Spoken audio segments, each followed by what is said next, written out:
welcome to the latest installment of the Globalization Workshop Series, which I run along with Sarah Brooks, and welcome to the Mershon Center. I'm pleased to welcome Peter Rosendorff to present his paper on transparency, protest, and democratic stability. Thanks, Peter, for joining us. I'd also like to thank Sarah and Stephen Blaylock for all of their hard work arranging this visit. I had some unexpected travel, so I was even less help than usual arranging Peter's visit. Yeah, I like that. That was funny. That was clever. You're smarter than you look.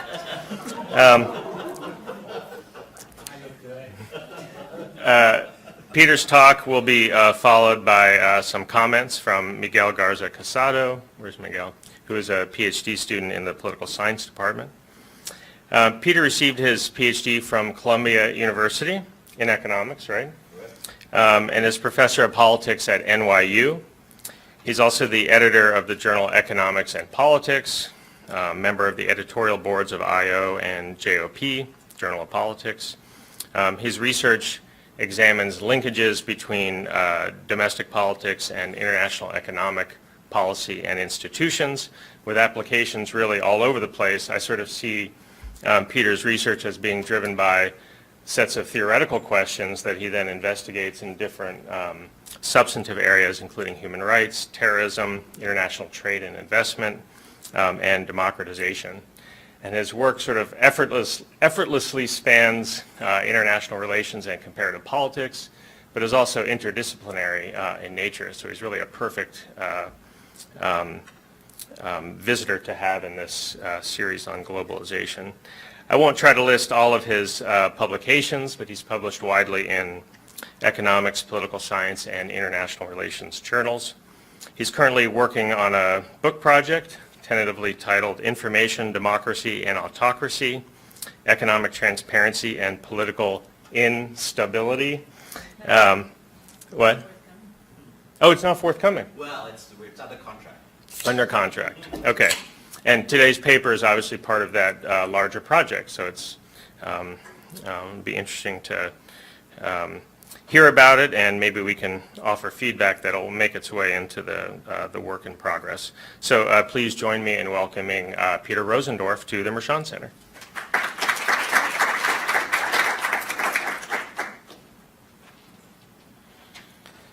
Alex, thank you so much for that kind and lovely introduction. Thank you to Sarah and to Stephen as well for being such wonderful hosts. It's a pleasure to be here today.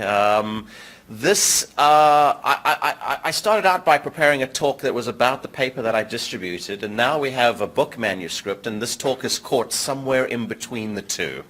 And so I'll give you some sense of what I have to say about transparency and protest in democratic societies, but also hopefully give you a little taste of what the book project looks like as we go forward. The book, and to a significant degree, almost all of the work that I'm going to talk about today is in fact co-authored with James Hollier at the University of Minnesota and James Vreeland at Georgetown University. So I feel I should mention that very early on. Let me start by telling you a little bit about how we got inspired by this project. We were taking a look at what was going on during the Arab Spring, where we saw large numbers of political protests. These are pictures of Cairo, of Sana'a, of Bahrain.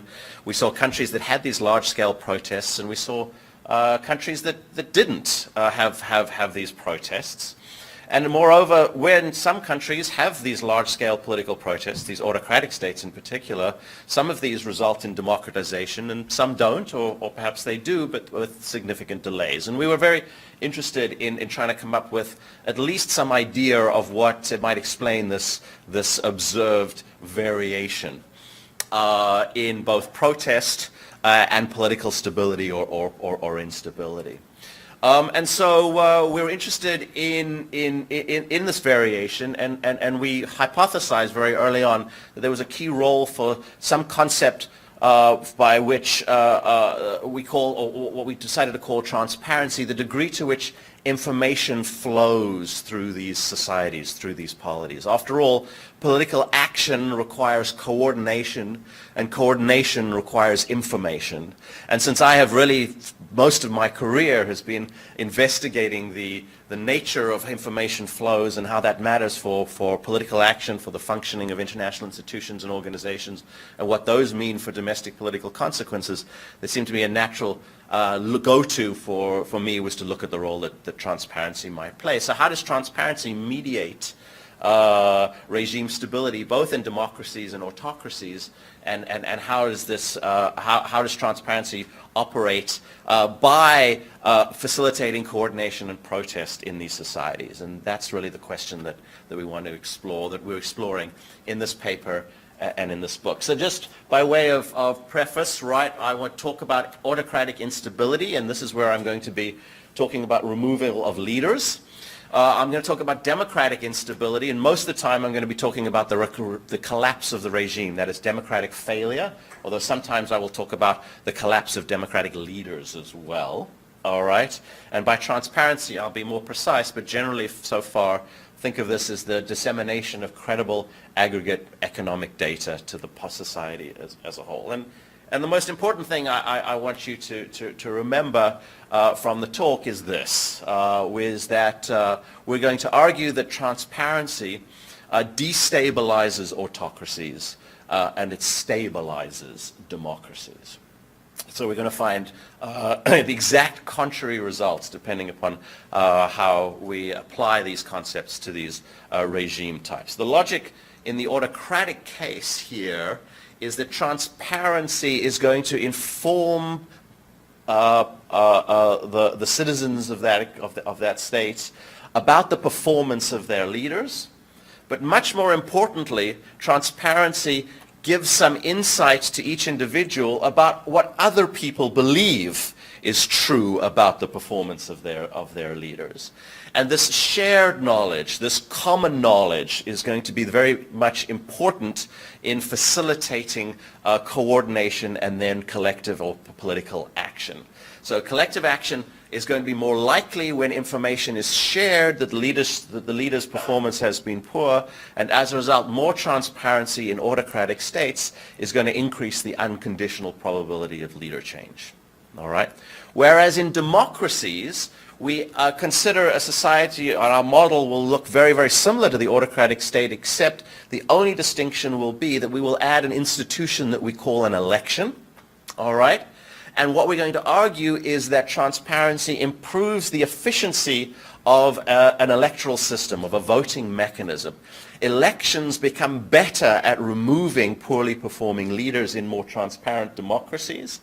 And so instead of having to go to the streets to remove a poorly performing leader, one can rely on a voting mechanism, an electoral mechanism, to remove a poorly performing leader when information about that performance is more widely shared.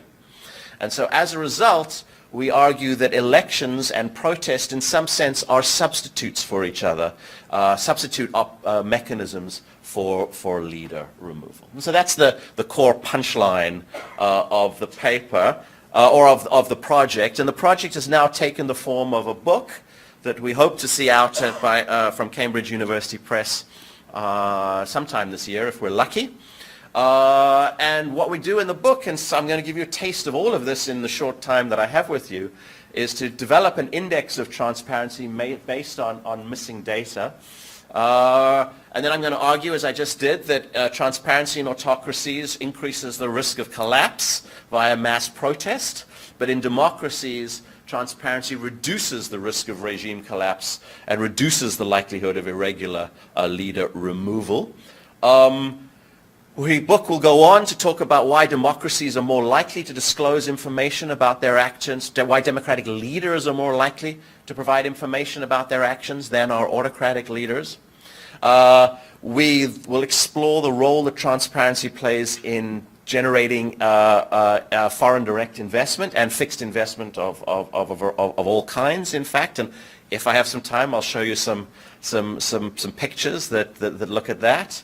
And then the book finishes essentially with, in some sense, reversing the causal arrow here by saying, well, if transparency generates all of these risks for autocratic leaders, why would they ever bother to provide information about what they do in the first place? And the final chapter of the book talks a little bit about why they bother to disclose in the first place. And that has to do with the investment chapter that, of course, came immediately prior. So I'm happy to talk about any and all of these things, but hopefully today I'm going to focus largely on the democracy part, transparency and democracy today. And I'm happy to have conversations about any of the other bits, and I'm going to try and give you snippets of some of the results from the other sections of the book as well. All right, so hopefully I'm going to offer a simple theoretical model here and then show you some empirical analysis. And so I'm going to do this for democratic societies, and then I'm going to essentially show you empirically how the result flips when we consider the same approach in autocratic societies. And so that's the story. So if you'll indulge me, you're interested, I presume, in some of the formal elements of this, so maybe I'll set it up.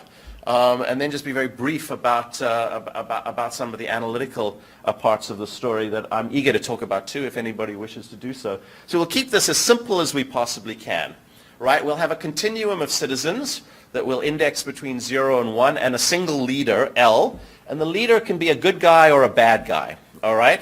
And the leader has to choose whether or not to provide a public good or not bother to provide the public good.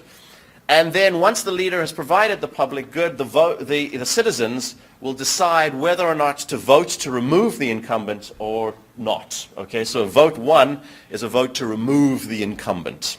All right?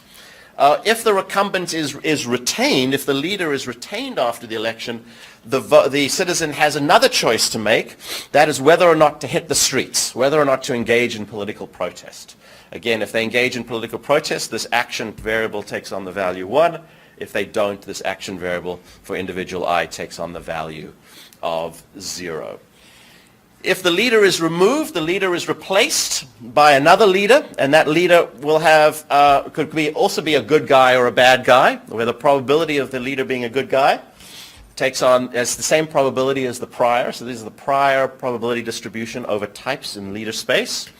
And there's going to be 2 periods of play, and that in the second period, whoever is the leader in the second period does the same thing as was done in the first period, which is to choose a level of public goods provision. Provide the public good, set big G equal to 1, or not provide the public good, set big G equal to 0. Nature is going to get involved in various ways, and then the game will end. All right? So that's the actors, the type space, the sequence of moves. Crucial, well, I'm going to come back to sequence of moves in a second, but the essence of the story is about information. The essence of the story is how information flows through this society. So we start with the prior belief that the population has about whether or not the leader is a good guy. And everybody shares the prior belief that the leader is a good guy with probability little p. Each citizen is going to receive 2 pieces of information. Okay? The first is what we call the private signal. All right? And this is a sense of their own individual economic well-being. And so what we have here is that they're going to receive this private signal YIT. Individual I in time period T gets a piece of information. They open up their pocketbook, they look inside, and they see, how rich am I today? Okay? And that's going to be a function both of whether or not the government has provided the public good and some constant little g. So if the government has provided the public good, big G turns out to be 1, then it's much more likely that the individual has had a good day. On the other hand, if the government hasn't provided the public good, it's much less likely that the individual is going to have had a good day. And of course, the residual uncertainty about how good a day it has been is determined by this epsilon term, which is distributed normally with variance sigma y. Cool? All right. The second piece of information that the voter gets, the citizen gets, is what we call the public signal. All right. And this is the same signal is received by everybody. Whereas the private signal, each individual gets their own sense of their own well-being. And so this public signal has the same shape, right? If the government has been good and provided the public good, it is much more likely that the public signal is high. On the other hand, if the government has not provided the public good, it's much less likely that the public signal is high. This public signal is going to be distributed normally as well with variance sigma s. The correlation between the private and the public signals is 0. And this variance on the public signal that we'll use to represent the level of transparency in the theoretical model. That is, how precise is the public signal is a measure of how confident people can be about the performance of their government, of their leader. All right, so we're going to proxy transparency by the variance of the public signal. Also, each individual gets to see the aggregate vote count. They get to see the outcome of the election, which we presume here is accurately done. There's no funny business. People vote, everybody counts, and the count is offered, and that's going to be the end of the story. All right, so there's a lot of words on here. Basically, what happens is the leader knows their type, the voters don't. The leader chooses whether or not to provide the public good. Then nature chooses the private and the public signals, and then the voters have to decide how to vote. And they can vote to retain, or they can vote to remove the incumbent. The number of votes is tallied, and if enough voters vote to remove, the leader is removed. And if too few voters vote to remove, the leader is retained. The incumbent is retained. All right. If the incumbent is retained, then the voters get another chance to move, which is to say, shall we hit the streets? Shall we protest? Or we can decide to protest and not protest. If enough people decide to hit the streets, that the protest is successful and the leader is removed. All right. If too few people hit the streets, then the leader is retained. The leader in the second period once again chooses public goods. The game ends.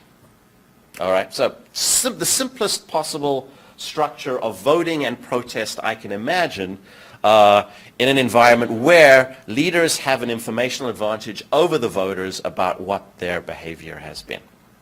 Cool. All right. Finally, payoffs here. We're going to make this real simple. We have made it more complicated elsewhere. The simplest thing we can do is the leader simply wants to match their type. A good leader wants to do good things, that is provide public goods, and a bad leader does not want to provide public goods. All right.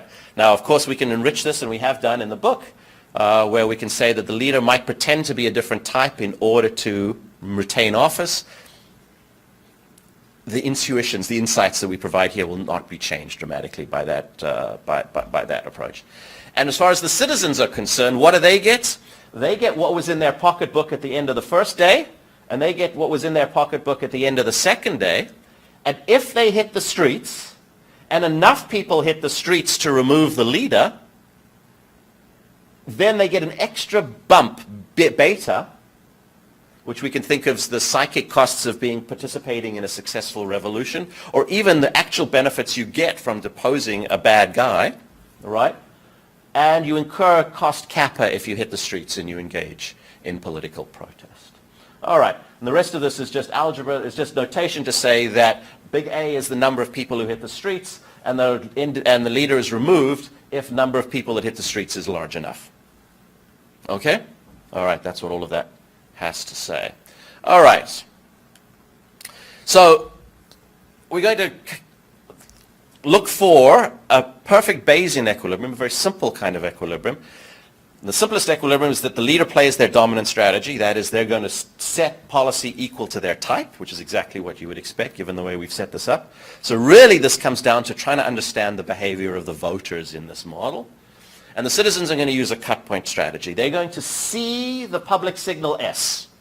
And given the public signal S, they're going to compute for themselves a threshold, Y bar or Y tilde. And then they're going to look at their own well-being, their own private information, their own private signal. And if their own well-being is worse than this threshold, than this cut point, they're going to vote to remove the incumbent. Okay? Once they do that, they will also at this point get to see how many people voted to remove the incumbent. And in the rare instance that the incumbent was retained. But the number of votes needed to retain the incumbent was in fact larger than the minimal amount needed to do so. Then they will hit the streets in order to remove that leader from office. That's the behavior of the individuals. And now I'm going to try and give you some insight as to why this is an equilibrium. Okay? All right. And the equilibrium essentially goes like this. By the time we vote, while I'm going to vote following this threshold rule, once I see the vote count, I'm going to know exactly for certain whether the leader is in fact a good guy or a bad guy. That is, the election, once it aggregates everybody's information, becomes fully informative as to the leader's type. All right? And so in most cases, elections are going to vote out bad guys, and elections are going to retain good guys. All right? But in rare occasions, the bad guy is going to survive the election. Right? Some of us may be familiar with that. The bad guy survives the election. All right? Okay. In which case, because now the election is fully informative of this guy's type, and the bad type has in fact survived the election, this is when we all hit the streets. And we try and remove this bad guy using political protest. All right? Okay. So if the leader survives the election, citizens mobilize against all bad type incumbents. They won't mobilize against good types. And so bad types in this model, in this analytics here, are going to be removed either by elections or by political protest. Okay, in the way that we've set up this model and this equilibrium. So now the question is, what happens as transparency improves? Right? We said transparency is going to affect democratic functioning here. All right?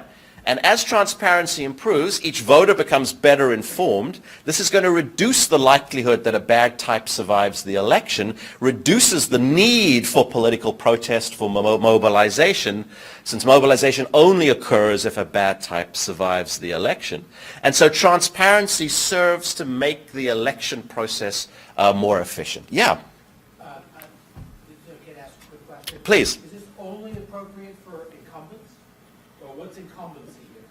Okay, so yeah, so incumbency here is so we don't consider electoral competition, right? All that happens is you retain or you remove, and if you remove, you're going back to the pool, and you're going to get a random guy drawn from this with the same distribution as this guy was chosen in the first place.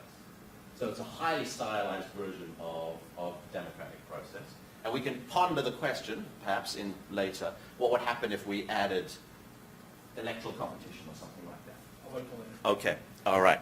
Okay. Sorry? Yep. Okay, so the key insight here is that transparency is going to make the electoral process more efficient at weeding out incompetence, reducing the need for protest. Transparency makes protest less likely in democracies, and democracy becomes self-enforcing under the threat of insurrection, that if bad types survive in office, they're likely to be removed by political protest. So those are the theoretical conclusions. I don't have a lot of time, so I'm going to try and skip some of the intuitions associated with the analytics here, because I think I'd like to spend some more time both on the measure of transparency as well as some of the empirical conclusions that we draw from that. So I'm just going to, apologies for doing this. I hate it when people do this, but I'm about to break my own rules here. Okay.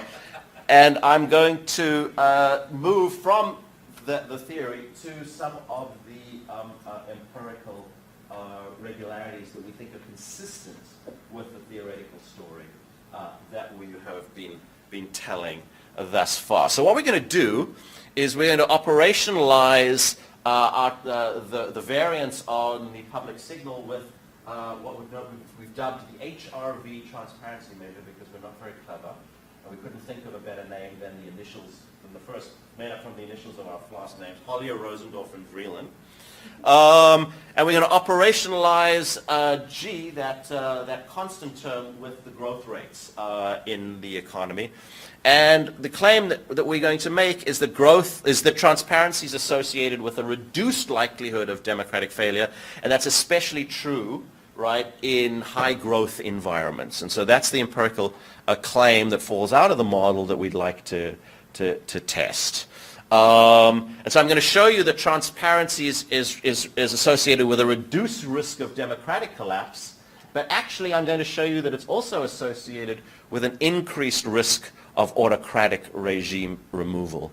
And that's also consistent with the theoretical story I've been telling. If you can imagine that game taking place, but without the election in that final part of the first period, that the only action people have is to hit the streets, then more transparency is going to mean more people hitting the streets because they don't have the election to use as their information aggregating device. And so we get exactly the opposite result for the autocratic case, which is that there's an increased risk of autocratic regime removal as transparency improves.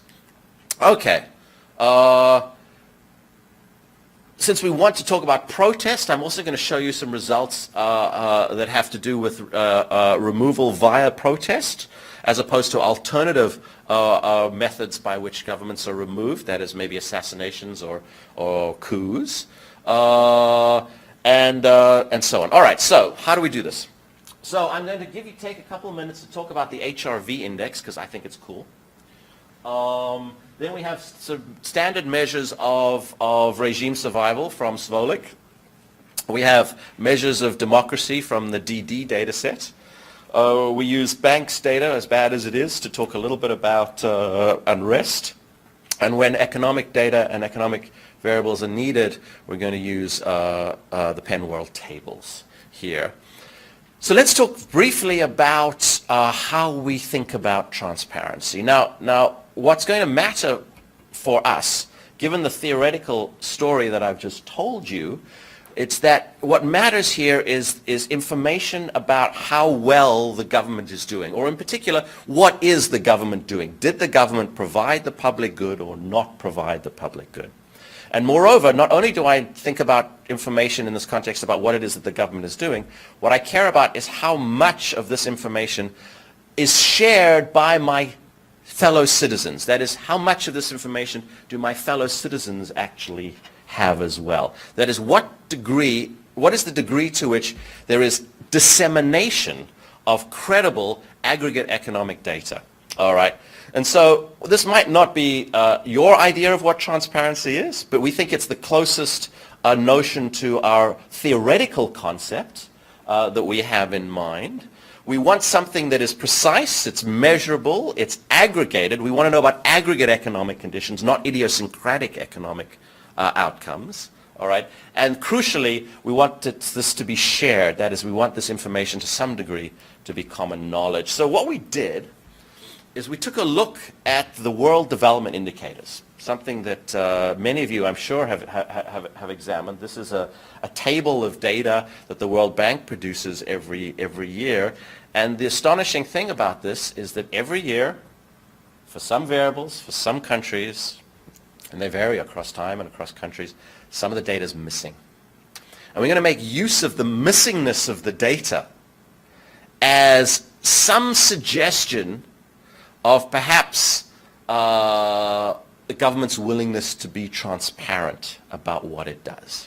All right, a proxy for a latent predictor of reporting information about what it does. And this is nice because it covers aggregate economic outcomes. It's publicly available. It's credible to the degree to which the World Bank will omit data that host governments or home governments provided if they think that the data is inadequate or substandard or incomplete.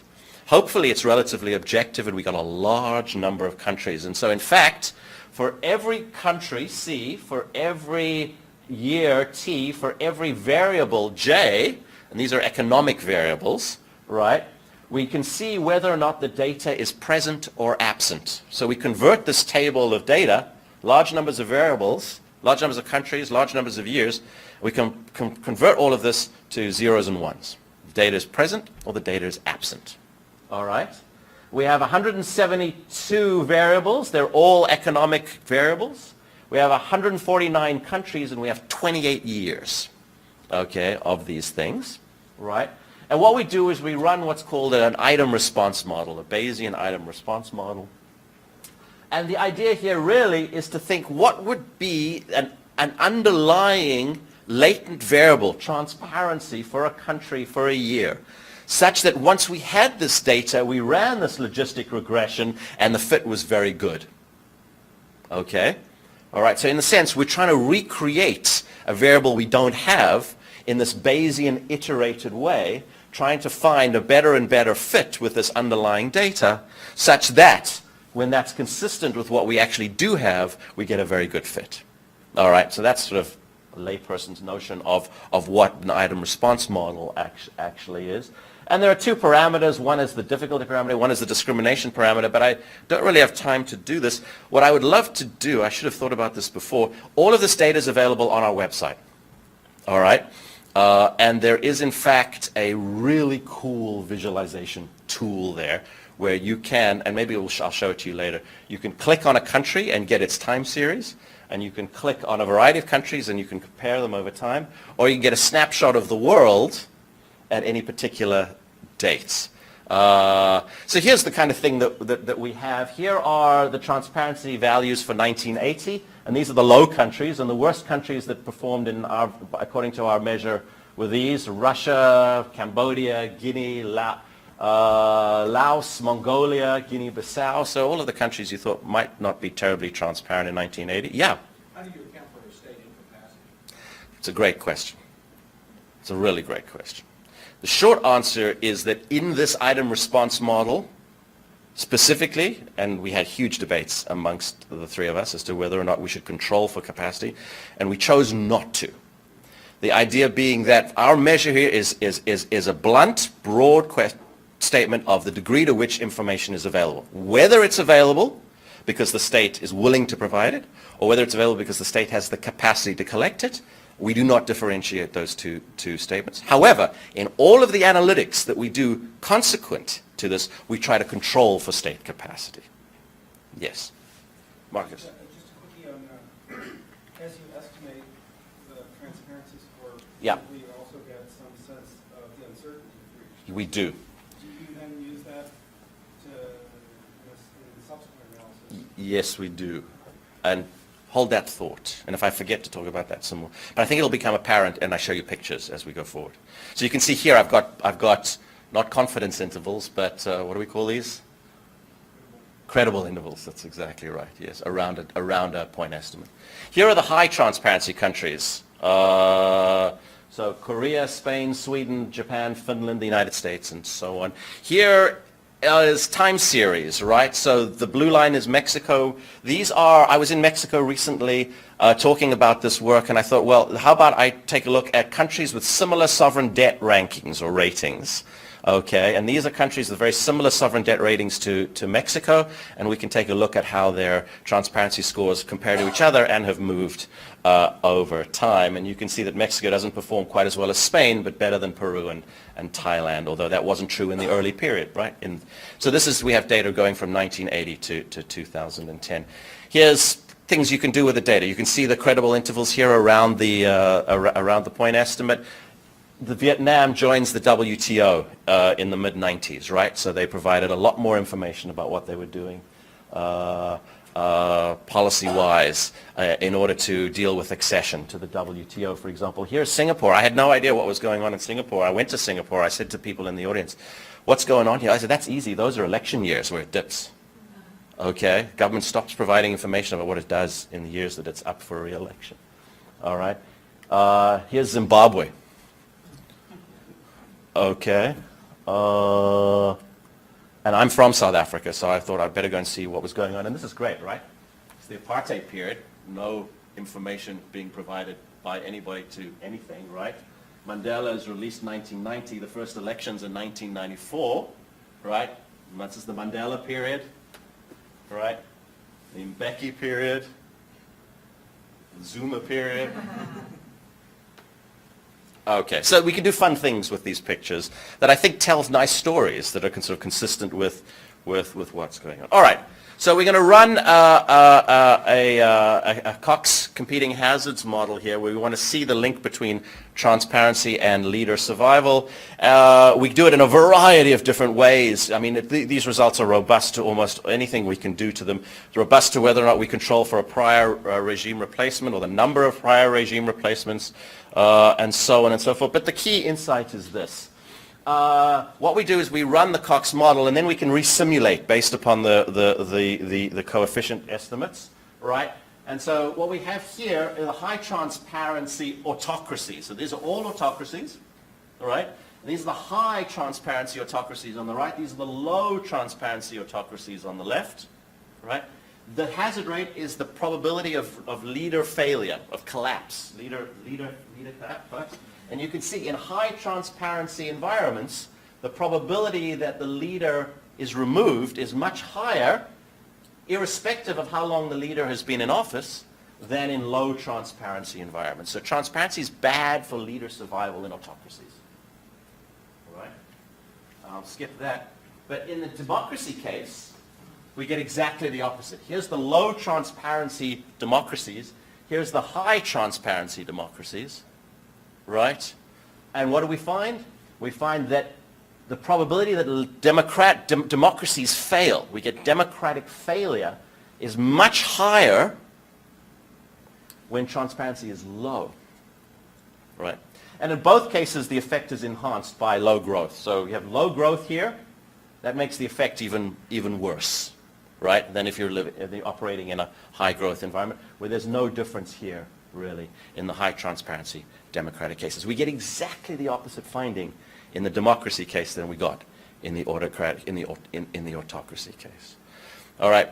Moreover, here is the frequency of autocratic reversion. That is, these are only democracies, and what we do is we can put each democracy, each country year into a bin. Are they in the first quartile, second quartile, third, fourth quartile of transparency? And then we can see whether or not, and then we can count how frequently, how likely it is that those country years were subject to autocratic reversal. And you can see that the high transparency democracies had almost no autocratic reversals, right? Whereas autocratic reversal was much more likely in low transparency democratic societies. All right, these results are robust all sorts of ways. I'm not even going to talk about how robust they are. We studied, they're just so robust. We're getting tired of the robustness here. I'm sorry, I shouldn't do that. I've been talking about survival of democracy. The same results by and large hold when we think about the survival of democratic leaders, where the unit of analysis becomes the leader as opposed to the regime type. Okay? All right. Okay, now I don't have a lot of time, so now I guess the question is, what would you like to see?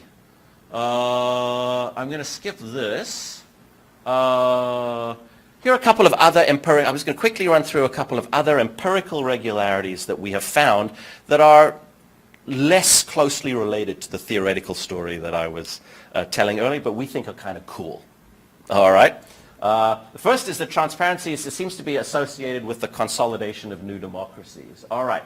So these are post-democratization, all right? And you can see that those countries that democratized and then reverted all had very low levels of transparency 1, 2, 3, 4, 5 years from democratization. Whereas those countries that survived, that were consolidated, those democracies that consolidated, did not revert.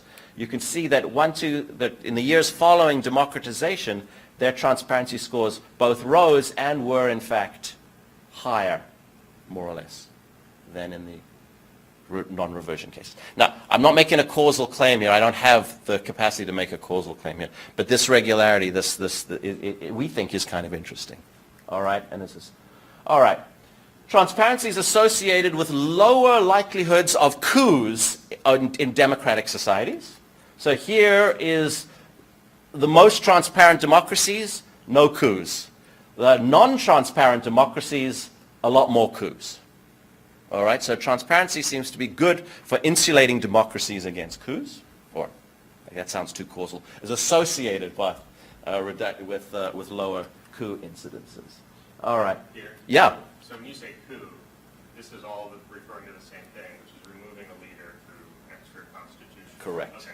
Exactly. Anything that's not an election based, basically, right? Or yeah, non-constitutional means. That's exactly right. All right. If you'll indulge me for a couple more minutes, I'll talk a little bit about investment, and then I'll bring this to a close. All right. More transparency, by and large, leads to more investment. But what's interesting is that, and more transparency leads to lower volatility in investment flows, and the effect is much greater for autocratic states than for democratic states. So here's, again, we've got transparency quartile across the horizontal axis here. We can split the sample into democratic states and autocratic states. You can see that more transparency is good for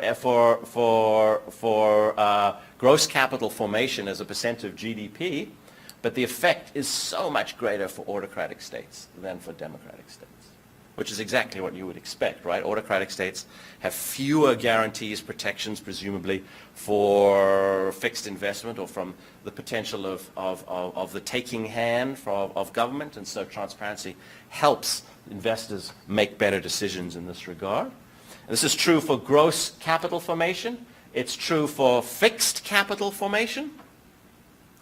And it's fixed capital formation.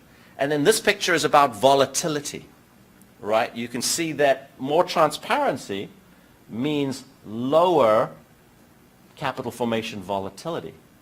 And again, the drops are so much bigger in the autocratic picture than they are in the democratic picture. And this is for gross fixed capital formation volatility. All right. I will stop there. Shall I do that? Is this a good time to stop?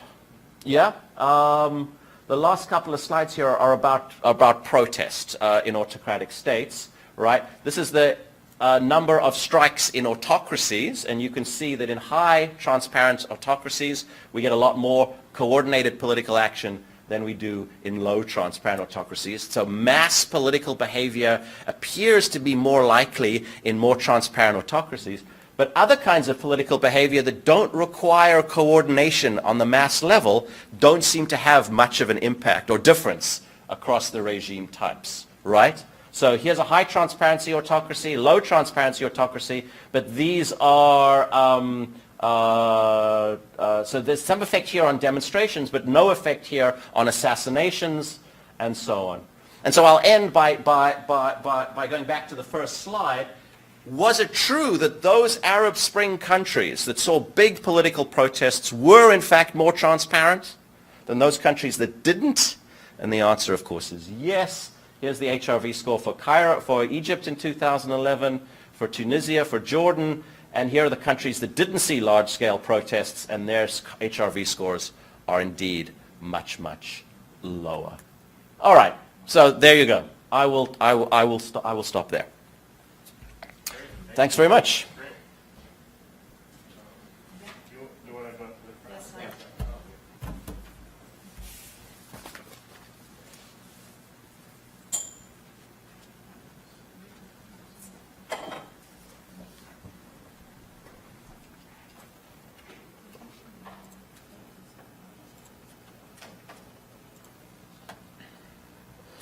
Okay, well, I'm Miguel Garza, I'm second year in the department. I'm going to be the discussant today. Well, first I want to thank Dr. Rosendorff for coming to Ohio State and for Merchant Center for the presentation, and for the paper. It was a fun read, so I appreciate it.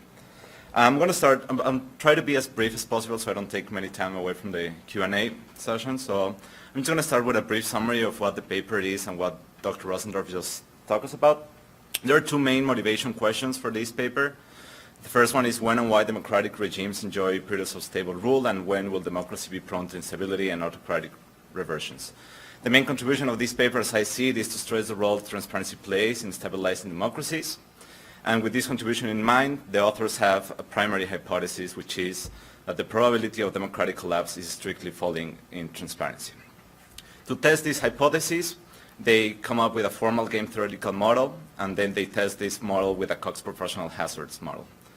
The results in a nutshell, as we saw in the previous slides, is that transparency reinforces democracy and regular removal of leaders. So I have some positive aspects of this paper before jumping to the critiques. The first one is that this paper, as I see it, is a theory building one. It's in an intersection of multiple literature, such as democratic consolidation, the transparency literature, and also the legitimacy of elections. And by using this formal model, they create a background to test with an empiric model, which I always find attractive in a paper. So this brings to my second positive aspect, which is the mix of methods. So they bring this Bayesian game theoretical model that was discussed by Dr. Rosendorff, which I am a huge fan of game theory, so I really like it, and I try to follow the algebra as close as possible. And then they bring data from real world, and they use this method that I haven't, it's fairly new to say in some way. I've been taking the event history class this semester, so I've been pretty much into it, which is the Cox proportional hazard regressions. This mix of methods bring the robustness to the paper, which I enjoy, and this brings to my third positive aspect, which is the Cox pH model. By using the Cox model, they take advantage of semi-parametric models. These semi-parametric models are more flexible than just the parametric ones that they use the exponential or the Weibull distribution to bring a distribution to the durable events. And also the Cox model allows us to see the relationship between covariates, which in this case is key for what the authors are looking at. Despite these aspects that I found interesting and I enjoyed reading in the paper, I have some critiques that are mostly from the first part of the paper and translate to the model and the results.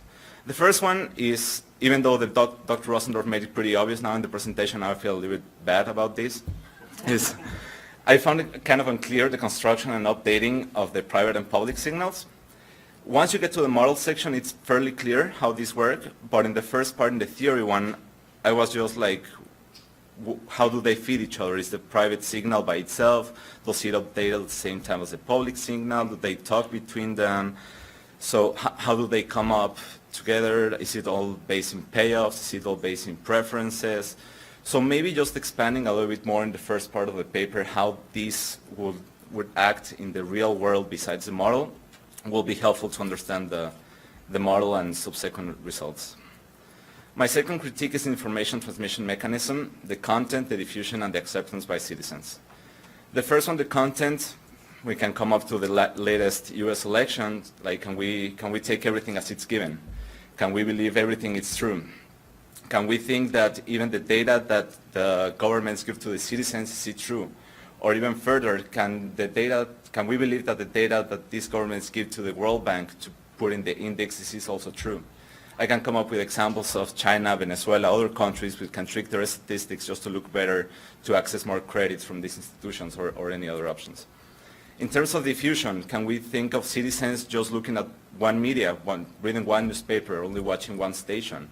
Can we think of also, does these people, these citizens, they move, they talk to each other? How do they get this information? And the third one, the acceptance is, do they have like any judge about it? They just accept it, internalize it, and use it in the elections, or do they discuss it with someone else? My third critique will be the public goods provision proxy, which they use is the economic growth. I found it fairly limited since there are examples of countries that can have very good or very high economic growth, such as China that used to have a 10% growth rate, but maybe the public goods provision was not as good as it's supposed to be. And there can be other countries that can grow at 2% yearly, but then they can provide health insurance for the whole population. So I feel that economic growth can encompass a lot of things, and it's useful for this type of analysis since it's a fairly wide-known variable, but at the same time it will be awesome to put an index of health, acceptance, education, security in the country. Maybe this can provide more insights about the model and the public goods provision. My last critique is going to be that I found plenty of debatable behavioral assumptions in the paper that they were not reading in the paper, but while I was reading it, I was just coming up with these things, being like, oh, this needs to happen in order for this else to happen. So what I mean with this is that citizens have to be engaged or interested first in getting the information. Do they really like, do we all stick to the news 24/7? Do we read the newspaper every day, every minute, getting all the information as new as possible? What I was mentioning before, do they engage with this information? Do they just accept it as they are? A second one is that citizens have to be active and interested in politics. How true is that? Even if I don't like the government, I can just chat with somebody and be like, oh, I don't like this guy, but I'm not going to go into protest and like express my disgust in this way. So these type of assumptions might be a little bit weak at some points and might make the model fail from my perspective, and it will be good to like acknowledge them or put it in a different way. So this is what I have. So now just open it to Q&A, and thanks again for coming to Ohio State. Thank you. Great comment. Thanks, Miguel, that was great. Thank you. Okay, I think we can just open it up. My recommendation would be to not respond right away, but to open it up, and I follow your lead. some of those comments will probably come up Come up again, again, and exactly. you can always come back to them. So if you want to go ahead and call. Oh, all right. Well, there are lots of hands. I have no basis for a selection mechanism here, so I'll just start from my left. It means you end up at the. Sorry. I want to quickly build on something that Miguel said, and that is, I would like you to get thoughts on how you think trust and the role of trust in relation to transparency matters for your model and your analysis. Specifically, I think trust might be interesting because trust in public signals is necessary here for the model to work. And there's two specific ways I think that might be interesting to think about. One is situations where sigma s, the public signal, is larger than sigma y, the private signal. The second is maybe that even the error for the private signal might not come from the same distribution. So here you make the assumption they come all from the exact same. And I just wonder, like, do elections work the same way in terms of aggregating information about the candidate quality if the error term is correlated in some interesting way? And trust is probably important in either making the model work like you outlined or not. Absence of trust would probably throw a wrench in it.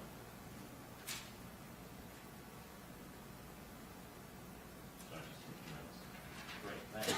Hi. Hi. A couple of quick things. One, I wondered, and it's about complicating the model, and so maybe you can just dismiss it, but I think it would be interesting to put something in about either partisanship or something about distributional consequences where it's not just a public good that everybody benefits from, but where there are different segments of the population and perhaps some proportion of the population that's unsure about whether the leader will actually be good for them or not, which would seem to fit more closely with most democratic models. And then on a different note, I wondered if you had compared your transparency measure to existing ones, expert or survey-based measures of transparency.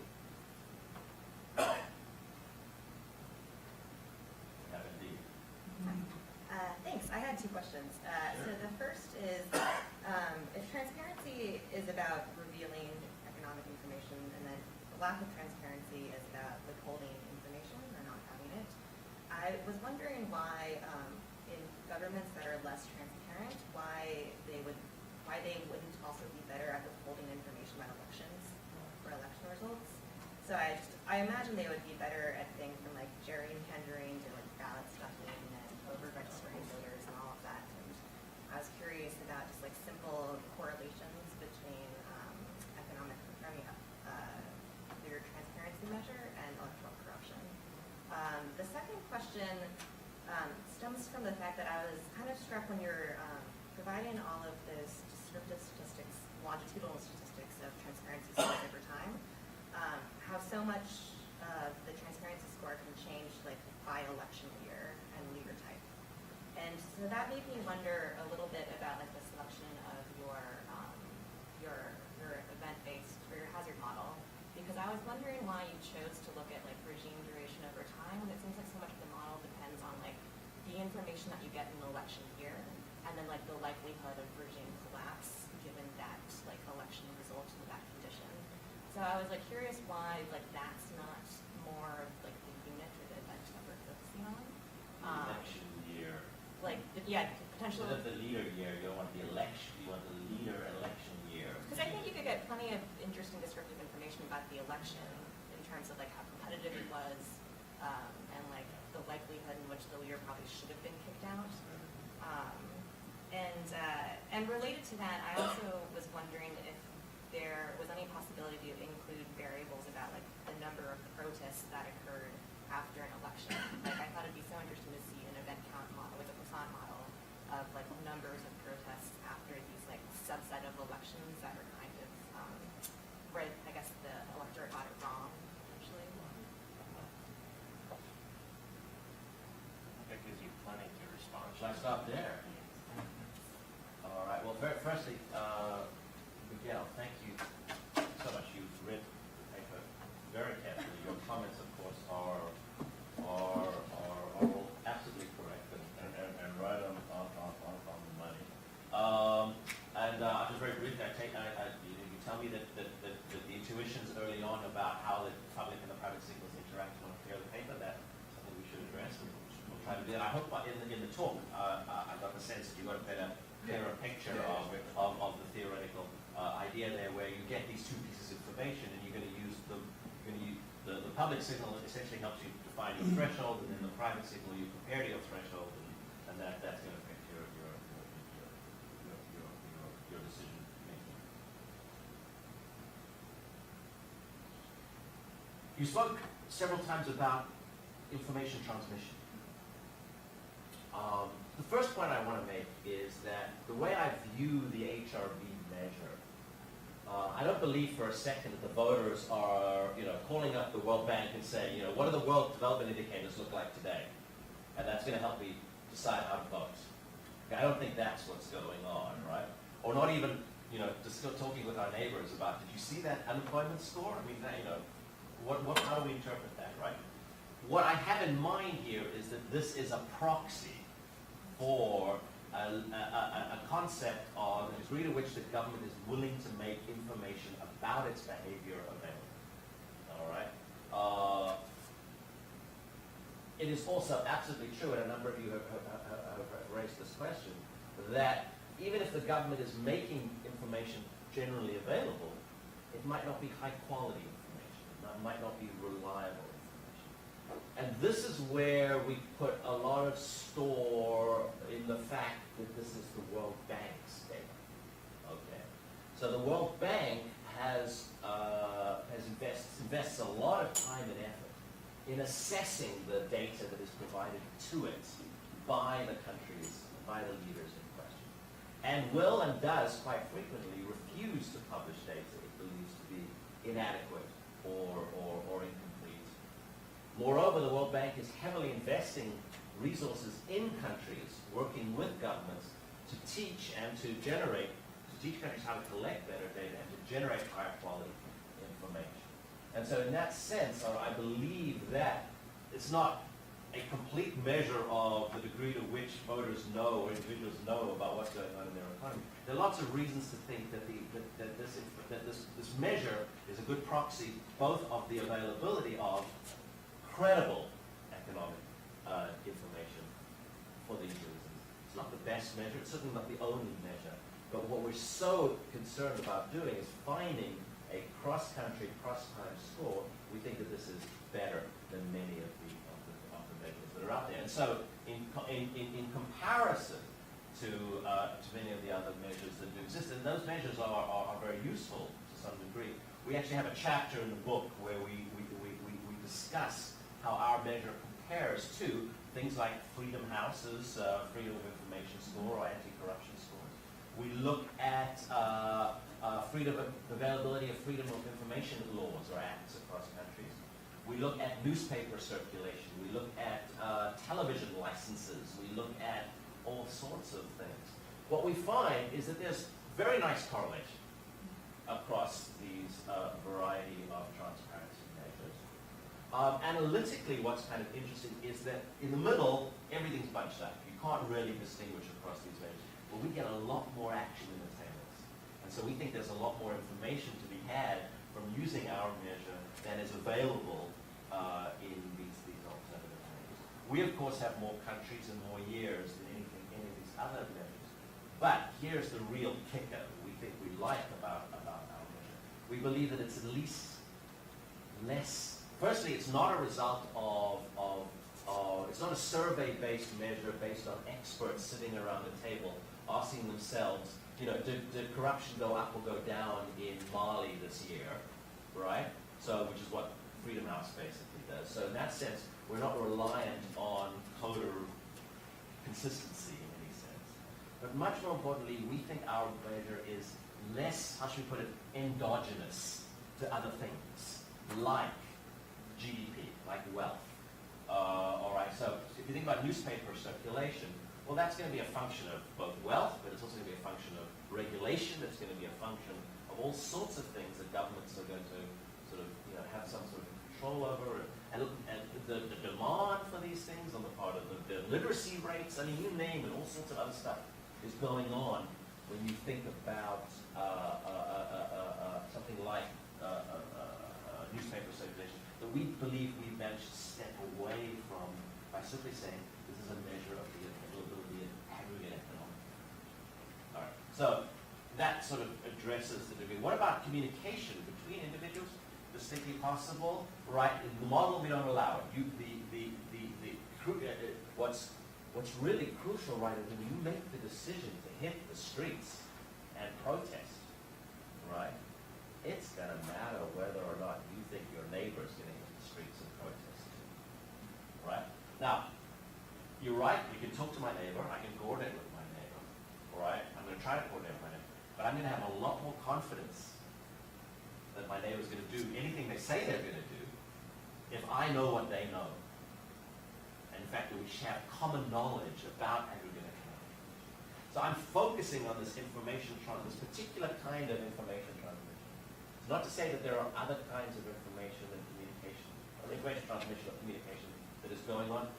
I'm sure that stuff is important, but I can get the result that I'm looking for without having to worry about all of that. And I'm still playing a strategic game with my neighbor as well as with the leader when deciding whether or not to engage in political protest. And I get equilibrium behavior consistent with more information makes it more likely that I'm going to hit the streets when the leader is a little more likely to do that. Where should I go? So diffusion, communication, growth. I love your point about the growth proxy. I think that's exactly right.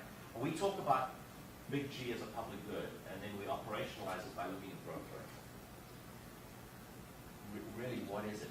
In the model, it's just something that government does that makes people better off on average. You can call it providing public goods. You can call it, improving aggregate conditions for economic growth. That's a labeling thing. We call it public goods in the model, and we call it growth in the approach. Maybe we should narrow that gap a little bit in the way we frame the story. Again, I agree with you. This question about the behavioral assumptions too. We've assumed that the voters want to maximize their well-being, and we assume therefore that by acquiring the relevant information, they will be maximizing their own individual utility.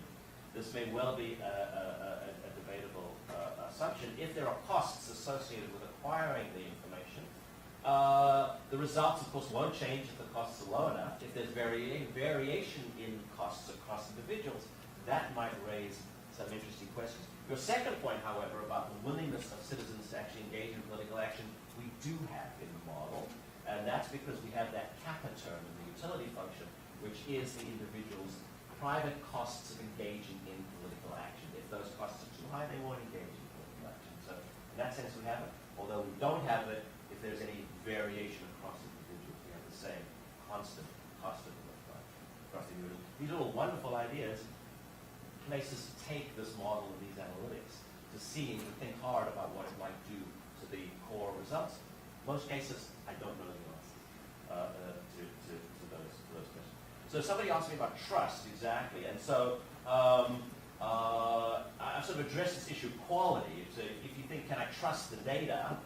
I think that to some degree we hope that by virtue of the fact that an international institution is engaged in quality control, that does something, not everything by any stretch, but it helps us to a certain degree. And I have no doubt that even with that, bad data gets through, and bad data is going to get through from politically influential countries.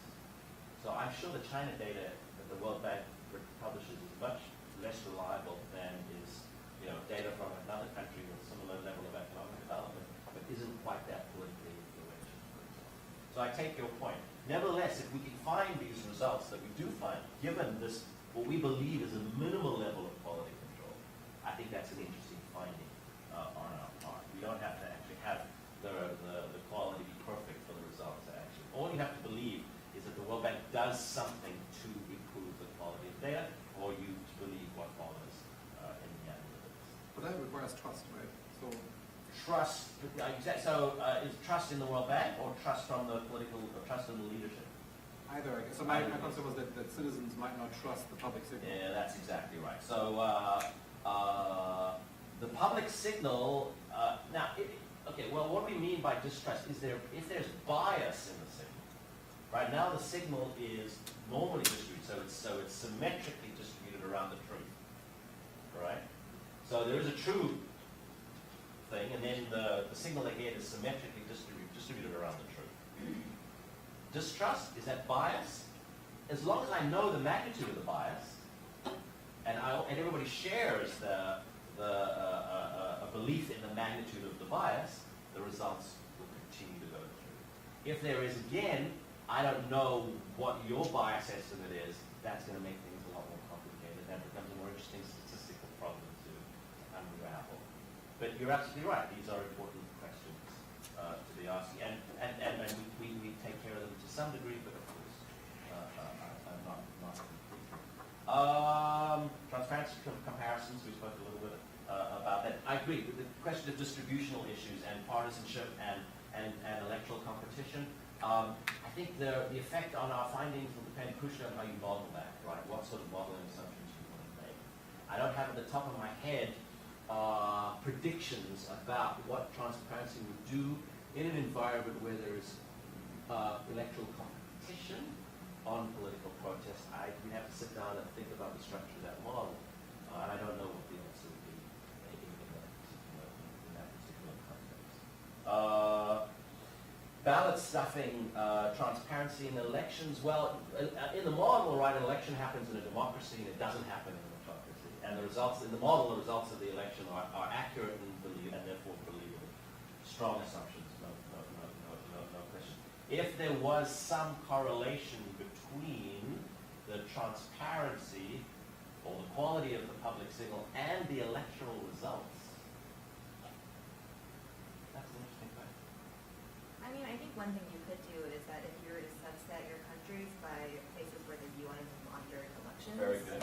then that would be the most likely case. So That's I think that Cambodia is a great example of that, where it's a highly corrupt institution, Yeah. but then the UN comes in, everyone very much trusts the third party, and they actually have quite secret ballots. So by that logic, right, our results should be much stronger in countries whose elections are monitored.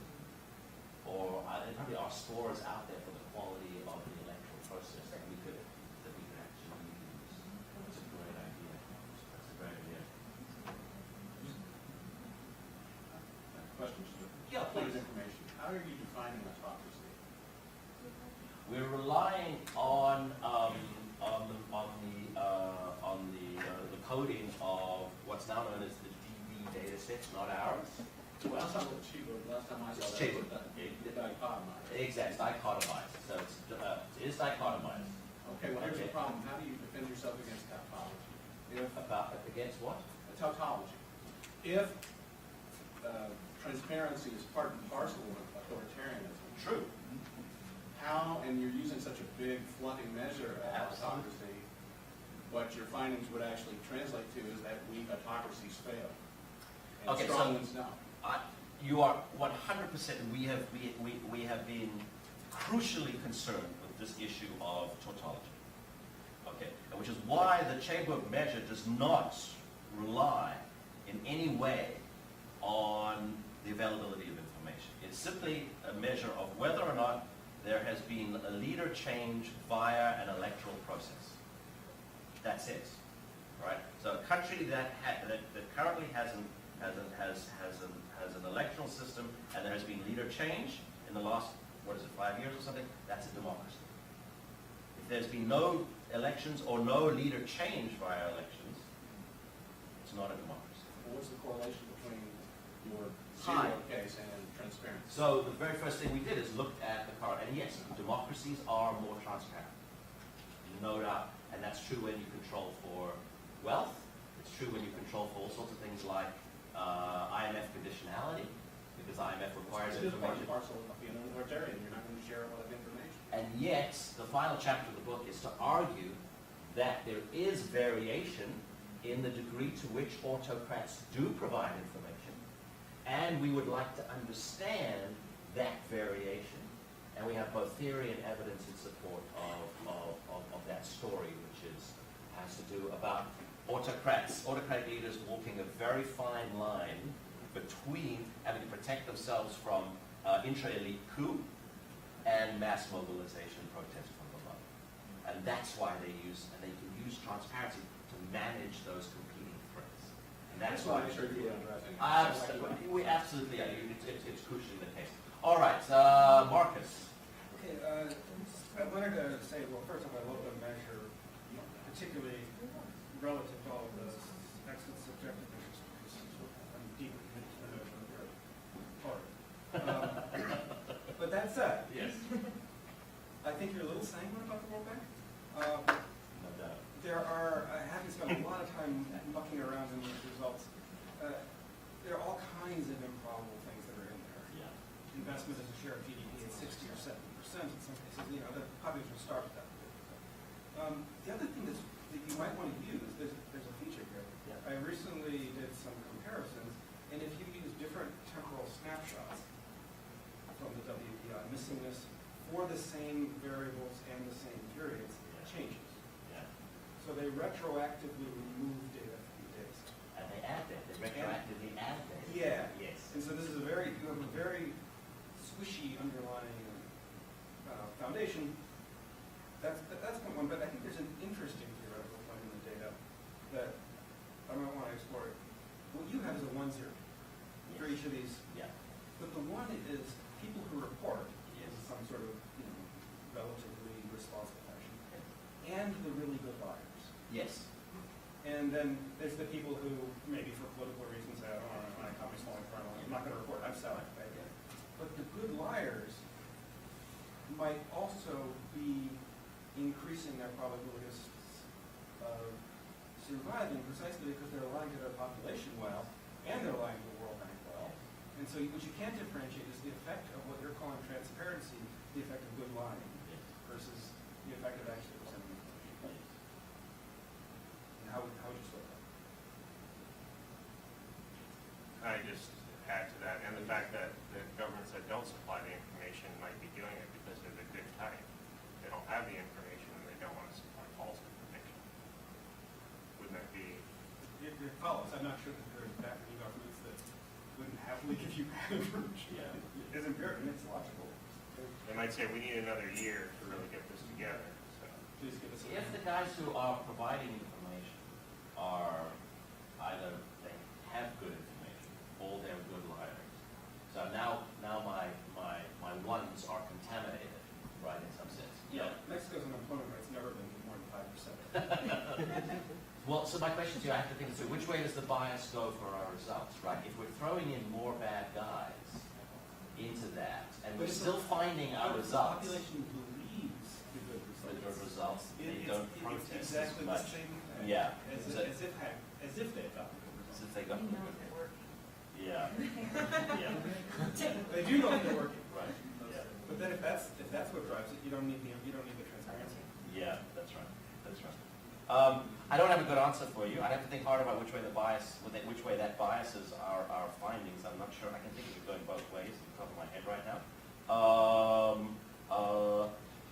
I've got to think that the World Bank is trying to, either by its own incompetence, or these things happen, or it's trying to root out bad data. But I believe more fundamentally they're subject to political pressure sometimes to provide numbers that they know that are probably not right, and that's a more complicated issue as well.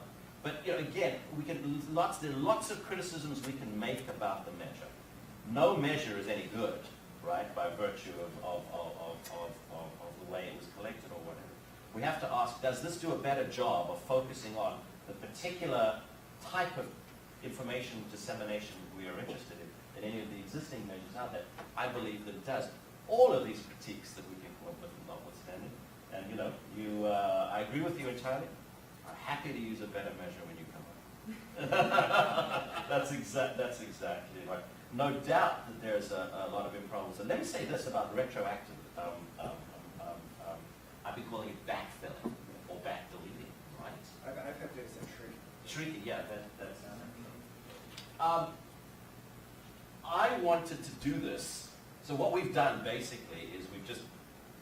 This is now the pulling back the curtain a little bit.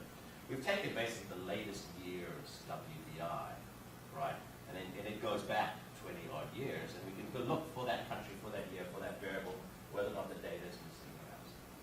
But if you instead got the WDI for the year in which it was issued, when it was issued, right, it will probably look quite different because they've been backfilling and backdeleting calls. And they adjust as well. And they adjust. That's exactly right. Turns out none of the libraries we've explored have the CD-ROMs and the books for the years that they were issued. What we realized on the phone yesterday is that nobody's actually asked the World Bank for those things. So I presume they exist somewhere in the World Bank vault. So next time you're down there, let me know if you find them. But I think that that's actually something we want to do. So I would anticipate that at some point we will post another transparency measure that tries to get around this question, which is the backdating, the amendments, the reversions, and all sorts of things. I've always wanted to do that, but we've never been able to find the data to actually do it properly. I think Sarah's ahead of me.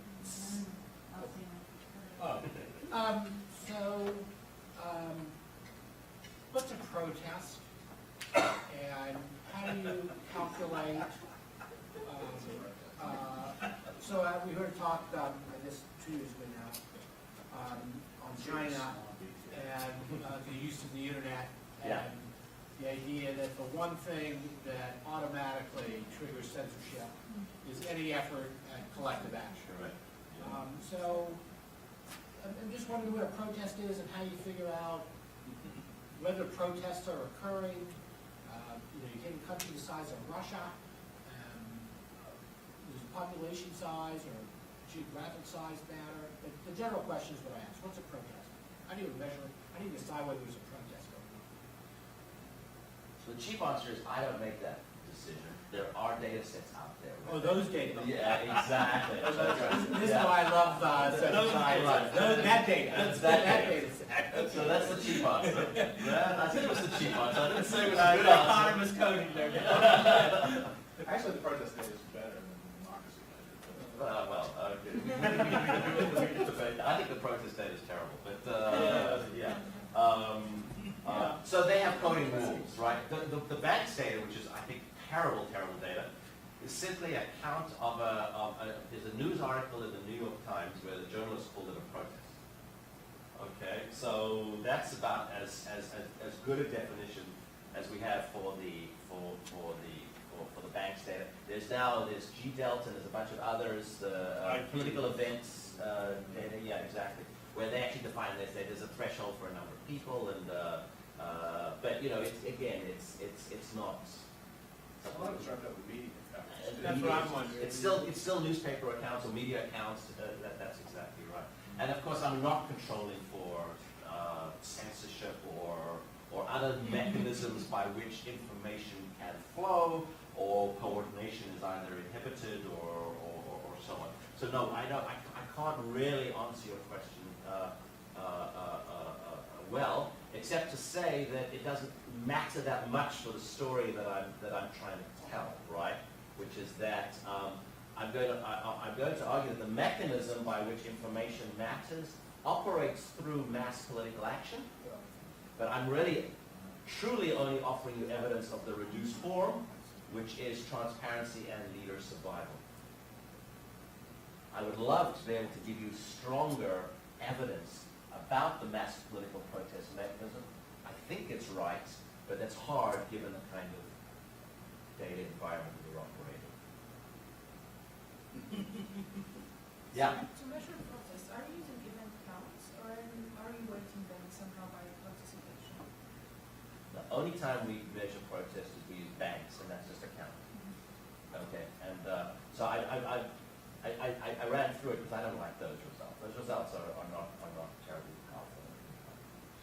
And I would love for us to do a better job on exactly this story, and we don't at this point. But, you know, this great thing about a big project, there's always something else to do. Sarah?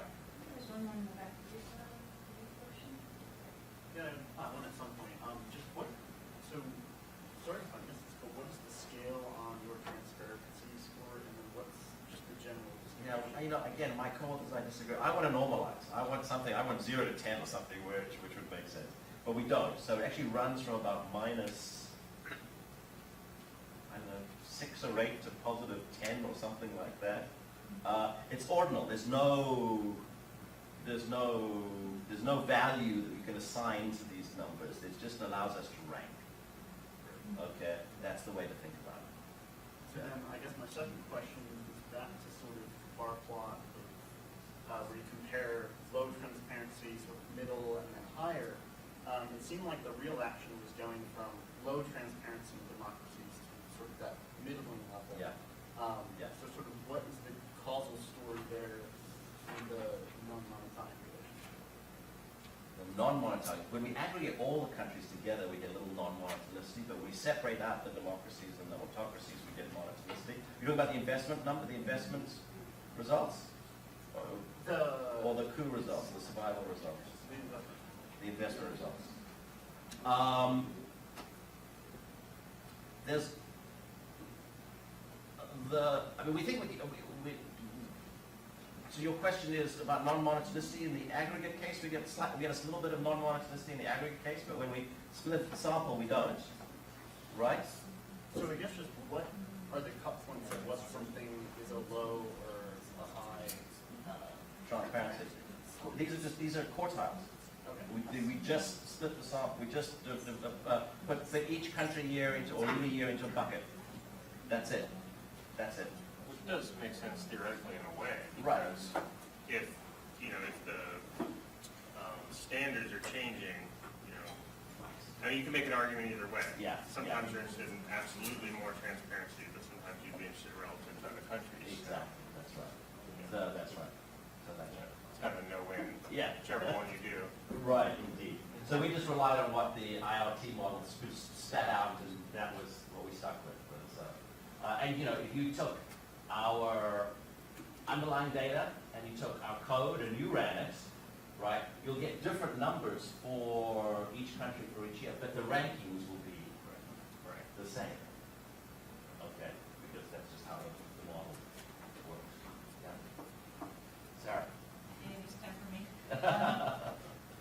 I'll just ask one or two of my many questions. The first one, I was struck throughout the paper by the rather normative perspective, the interesting one, that privilege the public good, right, rather than simply the pocketbook voter, right? And I, at some points, wondered, well, didn't Mr. Arrow tell us that there's no such thing? We're always trading off. Sure. But it was more clear in the talk, I think, like Miguel, understanding like how they interacted. But still, I wonder what happens to this model if someone is purely voting on what would be to their own rationality. The street level, in Hardin kind of a street level epistemology is like, this is what I know to be true.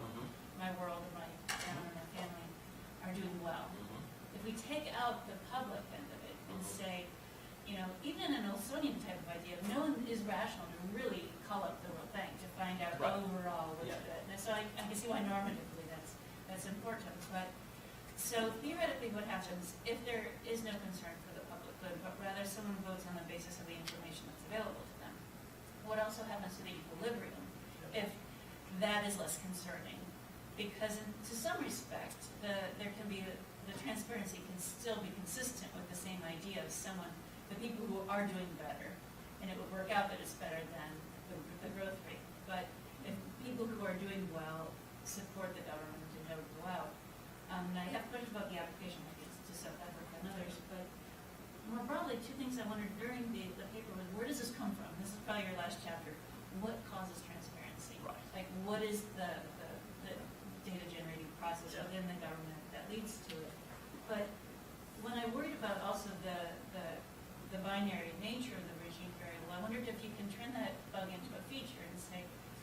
because you can really, what if these changes in transparency are actually ways we can understand changes within a regime? If we look at the Zuma going down, or we look at the descent into illiberal democracy, while still being a democracy of Venezuela and other countries that start to really not have a clue, they're moving a lot back, so people don't have something to hook their teeth onto.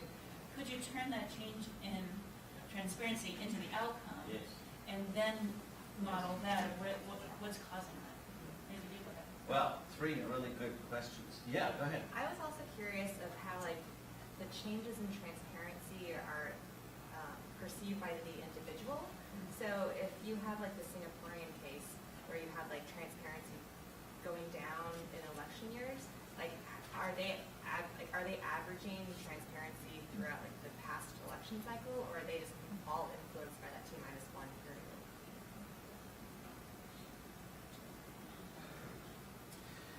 The technical answer to your question is these are Bayesians. Okay, so they're getting a signal, they know the distribution from which that signal is drawn, and they update.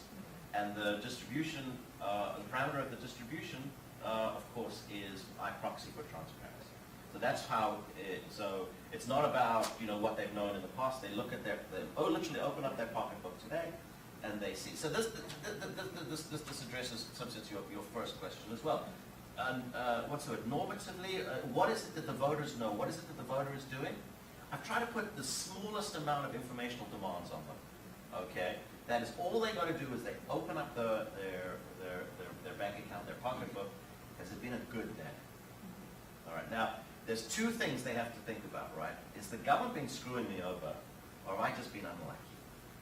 All right. And they're trying to parse this stuff out. And I don't think that's an incredibly intense technical or informational demand to put on the voters. And moreover, if I'm going to vote against the guy, or I'm going to hit the streets, am I at risk when I hit the streets? And how likely am I to be damaged by things? That's going to be a function of what I think my neighbor is going to do. And the best thing I can do is think that my neighbor is a lot like me. So I've kept this as really simple. Abstracting away from partisanship and competition and a lot of the quality of information. So I'm with you. I really wanted my voters to not be overburdened with difficult information, difficult problems coming from complex information in environments. Now, is that a good approximation for the world? I'm less concerned about that. Then does this set of assumptions that I make yield some interesting predictions that I could bring to the data, right? And I think I can show empirical regularities consistent with the story. Doesn't necessarily mean that voters are actually behaving this way, but it focuses our attention on the kinds of things that may in fact be important when it comes to voter or citizen behavior. That's the object here of the exercise. On the descent into illiberalism, I skipped a whole section. So again, we've got to have some fun. So what we did is we took I'll be quick. We took the average level of transparency for democracies, and then we took the average level of transparency for autocracies, and there was a gap, of course, democracies being more transparent than the autocracies. And we called the zone between them, so you got to have some fun, we call it the danger zone. And for no reason at all, What's on the highway there? yeah, or for no reason at all, you can see that those countries that are in the danger zone have a much higher probability of autocratic reversion, of dropping below the average. And in fact, those countries in the danger zone actually they bounce in and out of autocracy and democracy much more frequently than countries on either side of that danger zone.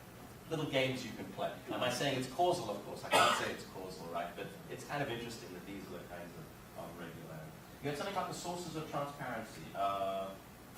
What was that point? It was just a question, where does it come from? No. We don't know. We don't really I'll read the book.